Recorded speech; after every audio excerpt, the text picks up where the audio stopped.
Hey guys, so in this time of lockdown, when all of us are stuck at home and we don't have a lot of things to do, we may start binge watching things online.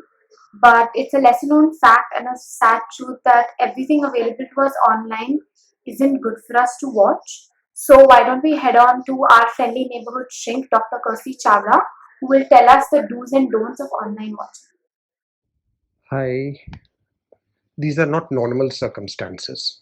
I don't think ever in the history of humanity in the recent past have we ever faced a situation similar to what we are facing today. And the very frightening thing is that we don't know really whether what we are doing will make a difference, but we do know that we don't have a choice. Everybody knows about distancing, everybody knows about hand washing, sanitization, and so on and so forth. I'm going to spend a few minutes talking about the social isolation that we are facing. A lot of us are stuck in our homes with one or two family members, and very often there's a child in that unit as well. In today's generation, it is absolutely essential that we have to realize that it is not a normal circumstance that we are facing, and that the child is going to get even more deeply affected by what he sees around him and what he hears on social media and sees on the screen. Let us not forget that 2 months, 3 months, 6 months down the line, we are going to attempt to come back to normal. But the way we react today is going to have a huge effect on the way the child reacts in the future. It is imperative for parents or caregivers to continue to ensure that the child, whatever he's on, whatever he's looking at, is allowed.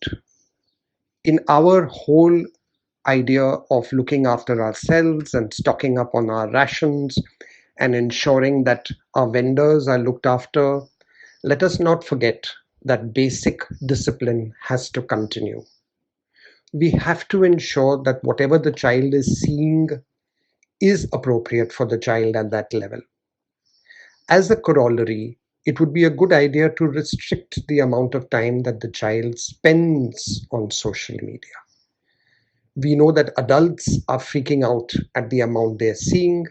We as psychiatrists are getting inundated by calls of people who are getting very anxious, very nervous, can't sleep, start screaming, go into obsessive compulsive rituals more than what they used to do, etc. The child is going to be reacting to whatever he sees around him. It is imperative for us to ensure that he sees the basic minimum so that he knows what social distancing is all about, so that he doesn't go and play with the neighborhood child.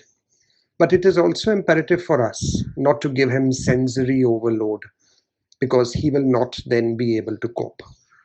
It is imperative for us to ensure that the child gets proper information without getting into a situation where he gets so freaked out at what is happening that he lands up getting very anxious or depressed or having OCD, because this really is not going to benefit anybody.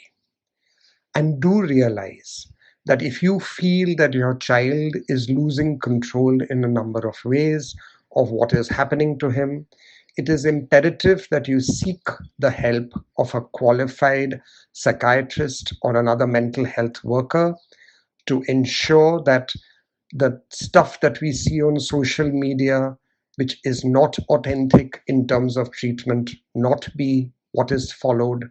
You need to get proper professional advice.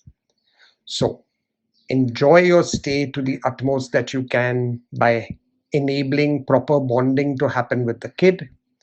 Do a lot of physical activity even within the home, because that is a natural, normal way of reducing anxiety and channelizing stress in a normal fashion, and enable your child to ensure that he sees life the way it is today. It's not going to continue like this forever. but it is certainly going to affect the future to a very large extent. Look after yourselves. Thank you.